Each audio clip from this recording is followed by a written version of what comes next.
I don't want to say these words, but I'm going to have to say these words. It's Lawrence's last programme. We care very deeply. He'll be very deeply missed. And it's so many messages coming in from all of you that if I haven't had a chance to read them out, he will get to read all of them. We will pass all of them on. Before he goes, we want to hear some final messages from colleagues past and present. Lawrence is one of the best interviewers on the BBC, hands down. And so to have him as a colleague was such a big deal, and whenever we worked together, I always listened to what he was doing and saw how he did it so that I could learn from that. What you have most of all are great ears. Not physically great ears. I have no idea what your ears actually look like under that great shag pile of hair, but what you do is listen and you respond, and people respond to that and tell you their stories, and I thank you for that. Essentially, I was sitting next to a walking, talking, living encyclopedia, someone who knew something about everything. It's a rare thing, but he is basically the same man on the radio as he is off air. And here's a thought, maybe you can write a book. The Life and Times of Lawrence Pollard. Who knows? I have to say, you were my favourite presenter. You were brilliant. I think it's really sad that you're leaving. And I hope you'll really enjoy the sleep that you're about to get, but you will be so missed. Mr. Newsday, I guess we could call you, purveyor of really intelligent, thought-provoking, interesting radio. Someone who, even though he comes in a little bit snaggle-toothed and annoyed some mornings, is also great fun to work with, and whose personal hygiene is reasonable.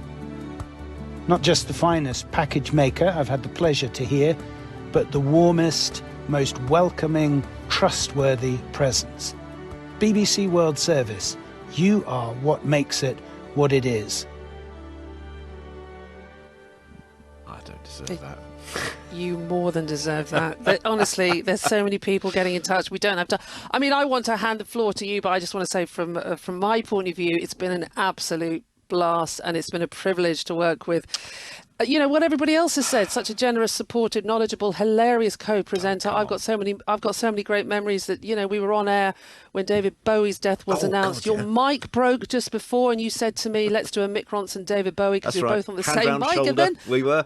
Yeah. and then they announced his death. Honestly, I've got pages and pages, but I just want to say you're the best of the best at the BBC. You wear your knowledge and intelligence lightly, modestly. You're generous, you're supportive, you're everything everybody has said. And I really hope, for the sakes of the audience listening, this is actually au revoir and not goodbye, and we will hear you again in the future on I the have BBC. cocked up more interviews than anyone else, as you know I have. I don't know if you were there. The Polar Explorer, whose attempt to do something completely pointless, led me to asking in great excitement on Newsday, "This is amazing. What can you see out of your porthole?" And he said, "It's the middle of the night. I can't see a thing."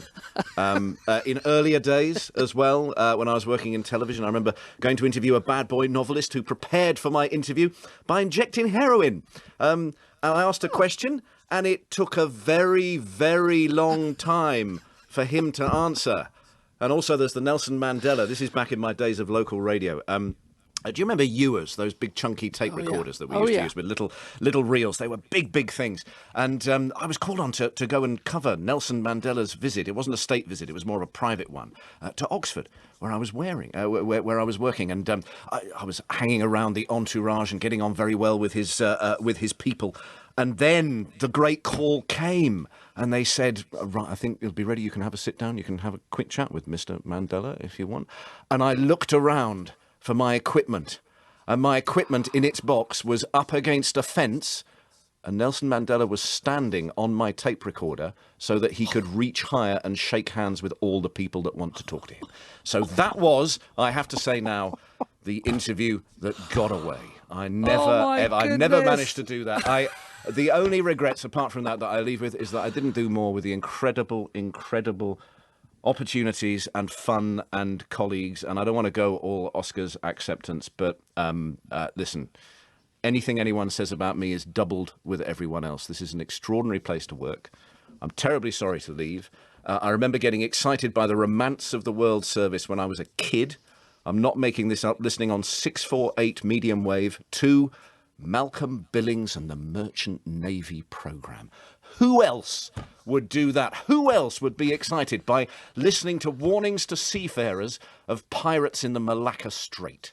That was the romance of radio. That really was. You and this texter, Henry in Malta, I'll give the last text to him. on. A career British expat myself, son of a doctor in the Royal Navy. I've been listening to BBC World Service for over 60 years. Lawrence Pollard has stood out as being one of the very few who deserve the accolade of being the best. I'm extremely sorry to hear that he's on the move. For an wishes. old school listener like you, this is for you. Now, this is my last act on the BBC World Service.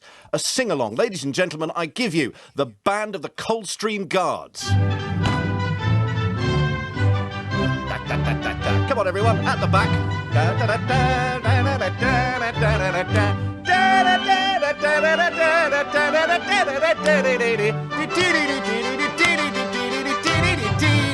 This is London.